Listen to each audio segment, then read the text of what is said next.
What's goody, everybody? It's full-time trip. We're back in the building. Arsenal 3, Bayern Munich 1 at the Emirates Stadium in the Champions League. Woo! That's what I'm talking about. That's what I want to see, baby. Make sure you like, comment, subscribe, all that good stuff, man. Listen, I need to take a breather, bro. I need to take a rest. I feel like a pastor right now. Hope y'all are doing well. Hope y'all are doing fantastically well, especially after that performance, that result. That was beautiful. That was beautiful, man. On many accounts, on many occasions, for many reasons, that was a wonderful, wonderful game. I'm so proud of this team. I'm so proud of them stepping up into the occasion, to the test, and shutting up so many mouths that were speaking against us from so many levels, from an individual standpoint, from a tactical standpoint, from an historical standpoint, trying to pin that on us like we're the same team of old.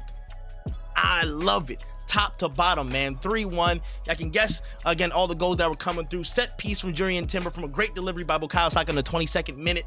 And then 10 minutes later, Lennart Carl gets a good goal after what's it called? I think it was Serge Gnabry actually one tap after a Kimmich long ping.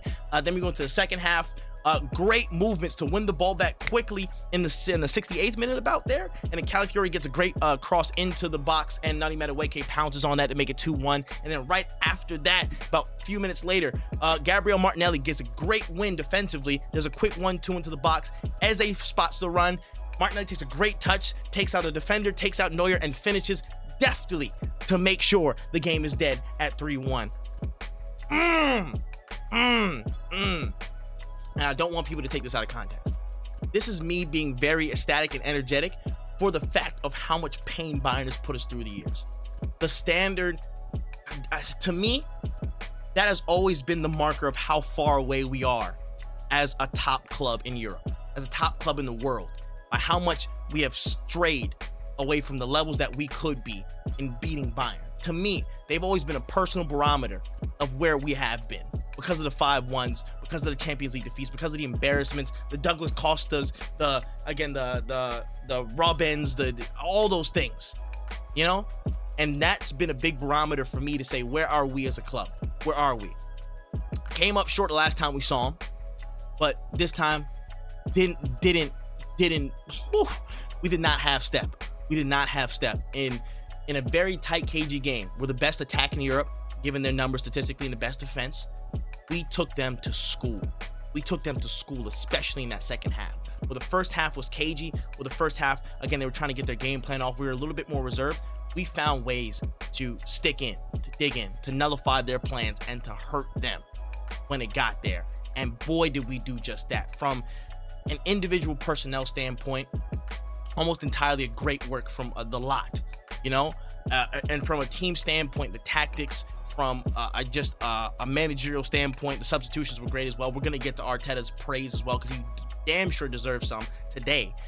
If anybody's going to get some praise as well, he's going to get some. But just from an overall perspective, yo, this is what you want to see in your team. This is what you want to see. A team that has come so far and is so malleable and is so resolved, or resolute, as it were, that any circumstance that comes through, that they have the mentality to fight through it, and they have the tactical capability, they have the physical personnel to make things happen. We don't have our best 11 today. We don't have our best 11 today. But the spirit in that team made Bayern work. The spirit in that team found solutions. The spirit in that team is the same spirit that, although we didn't win that Sunderland game, that's the spirit of that team that came back in that Sunderland game. That went ahead. That in seasons past, we wouldn't have found solutions to get through. We wouldn't have found solutions to turn the screw, or to find the next gear, or to find a way through, to find a way over. Just from a pure mentality standpoint of believing in their game plans, believing in themselves, believing in every individual duel down to that level, that we can advance against any team on this planet and have our way.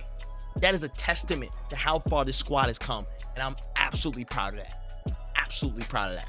From a tactical standpoint, from the things that I saw, again, wonderful job. An absolutely fantastic job that I saw from a perspective of marking and nullifying what Bayern were having to do. Again, they want to attack very quickly. Us trying to being compact through the middle, it was going to be hard for them to find ways to get through. And that quick ball over the top, that Kimmich, some center backs, and I think it was mostly center backs and Kimmich, used to commit and got the first goal, that got cut out quickly. I don't think they had a shot on target, let alone a shot in general in the second half. That was a great adjustment.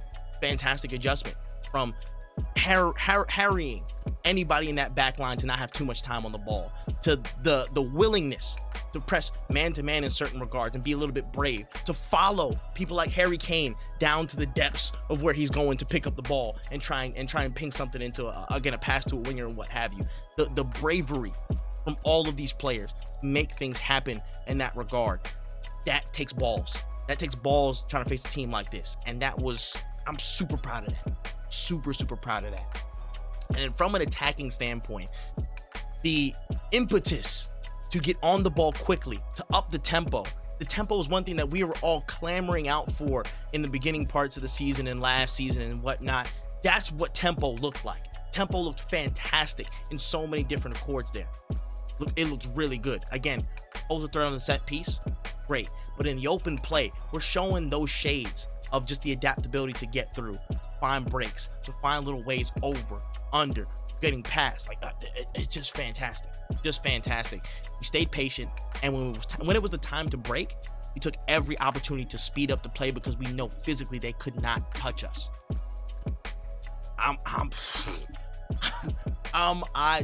This was a chess match above chess matches.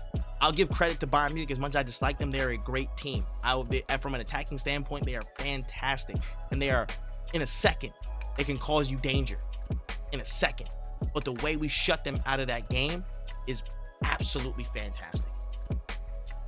No other team in Europe is doing it. None. No other team in Europe is shutting down Bayern Munich like how we just did, with not even our best players on the pitch. Gabriel's gone, and people are like, oh man, set pieces are done for them. Defending might be a little bit scarier for them. Defended Bayern to an absolute wonderful standard and scored a set piece goal without Gabriel. So what's going on now? Okay. You know what I'm saying? Like, I'm so happy. I'm so happy. I don't want this to be confused as like, oh, everybody's gonna try and spin it and deflect and say, oh, what a trophy and blah blah blah. That's the only thing that these haters have left to cling on to. They have to eventually reconcile with the fact that we're the best team on planet Earth right now. We're the best team on planet Earth. Any situation, any style, personnel. We don't have our best 11, and we're doing this toe-to-toe with the team that have their best 11s together, or most of their best 11s together, or so many great attacking threats that have killed leagues already so far. So many challenges that we've risen to. I'm so proud of this team. It's ridiculous. From an individual standpoint, I got to give a few bits of flowers to people. I thought Saliba and Mosquera were fantastic tonight. I thought they were fantastic, man. Especially Mosquera. Again, I want to slightly take back something I said in the North London Derby, like post-match. I said that I was wrong for saying Hincapié was like the perfect pick to go forward. I don't know. I'll be honest. And I think that's a good thing. That Mosquera put in such a brave, bold performance against Harry Kane, shut him down, locked him through, followed him down to the ends of the earth, like in some shifts Saliba did as well, and weren't, again, conservative in how they marked. The boldness of this young center back, mixed with Saliba, who's also a young center back. The boldness of them to again commit to those actions and be so well versed in those and confident in those. Fantastic.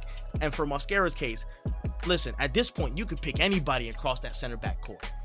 Pick somebody, bro. I got faith in all these guys to do a job. I do. That's just how good this depth has been built.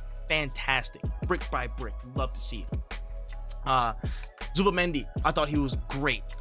People thought because of the one mistake he did in North London Derby, he was going to be the same exact. You can't, bro. They got a lucky one because Paulinho was just pouncing for everything. That's fine. You're not going to get the ball off this man easy. You're not going to get the ball off this guy. Again, he was literally kind of like, not necessarily a foil, but an exact kind of like mirror match of Kimmich. You want to drop in the back line? I'll drop in the back line. Come press me. Let's see what happens. And he was getting the better of it. And not only that, the physical edge was going to Zubimendi. He wasn't afraid to get in these duels and win duels. just absolutely showing the quality on display that he has, man. Marino, again, not the most physical performances in the first half. I think the second half he got a little bit more physical with the center backs and try to engage in the duels and help winning again, like the long ball there. But him again drawing deep, trying to find those pockets for an Eze, for a Saka to roll through, that's been helpful. Again, not the most effective in these types of games. I wish we had a Havertz or a Gyökeres, but still, the effort that this guy put in, I can't fault. I can fault some of the missed chances on the headers, though. Please do better on the headers. That's all I gotta ask, man. We just need Il Fenomeno back. You know what I'm saying? Mikel Fenomeno, get him in there, and we good. But outside of that, can't fault the efforts. Not gonna fault the efforts. For Bukayo Saka, I thought for the 60-ish minutes that he was on, he was dangerous. Some people might have split opinions about his performance there. Again, obviously set piece deliveries, fantastic. I have nothing to say more about that than fantastic. But from being the only physical outlet that can actually win the ball and win territory, his job is super vital, especially in this period where we don't have a Havertz or Gyökeres to win territory and help that battle. He is so good at using his strength, using his smarts to find the right position. His touch is exquisite, and to get us that territory to win the ball and find those opportunities to trek forward. And I think in the second half, where it opened up and he got more central and he opened up to again get more range of the pitch, he became even more effective up until he was subbed out. Substitutions, gotta show some love. I just see him up on my screen a little bit too. Martinelli in the Champions League is absolute money in the Champions League format, bro. I just against dead legs, against a dangerously high line from Bayern's perspective. That's a master stroke. Being able to come in, capitalize on that, took his touches down well, just poised, know what to do, ready, off the mark. He's in good form this season. He's in such fantastic form this season, especially coming off the bench and being a player. You'll love to see it. Nani Madueke, wow. For the people that slated Madueke like he was the worst signing ever, oh my gosh, I hope y'all are eating y'all words. Because this guy was fantastic. Left wing, right wing, it don't matter. He's gonna make runs, he's gonna commit, he's gonna be unpredictable, he's gonna be aggressive, and that's gonna pay dividends on so many instances of play that we are going into across this season. Oh my gosh, I can't have enough praise about the efforts that this guy put in off the bench, off the return. We want to see more of that, man. We love that, and I think he'll probably have a start at the weekend, given it's a derby, a London derby, Chelsea, Stamford Bridge. I think that's something that he'll definitely be again tuned into. So shout out to him. Calafiori was also a masterstroke in a day where Miles Lewis-Skelly wasn't having the best of performances. Honestly, not really good one, to be real. And that's fair. He's young, and that's something that people should take some heed to as well. Everybody's gonna have their moments, and again, Miles didn't have a good one, but that's fine. He's a growing player. The man's 19 years old. He's gonna find the moments to improve and get stronger and get better, and that's the beautiful thing about this squad. We have the depth to cover and give him that time to learn, give him that time to grow. Calafiori can step in, put in a great performance like this off the bench, and make an impact. Marked out, Elise he was getting mad quiet. You know what I'm saying? Elise was mad quiet at certain points. After Calafiori came on, it was done. I didn't hear nothing from him. So credit to the squad and the actual depth in that moment for Calafiori to come in, and then the rest of it was just getting some tune-up minutes and clean-up job. Odegaard, Ben White, again, welcome back. Good stuff. Glad to see him in there. Really quickly, Trossard started well, but I hope that that's a minor injury and it's not an extensive one. I think it was something about his calf, but we'll see. Did I say something about Eze? I don't know if I said something about Eze, but if I did say something about Eze, I'll reiterate. The man's just picks his spots. He's so smart, bro. The connection between him and Martinelli as well. Something to look forward across the season. I'm sorry. I'm so ecstatic about that. And my man of the match, Declan Rice.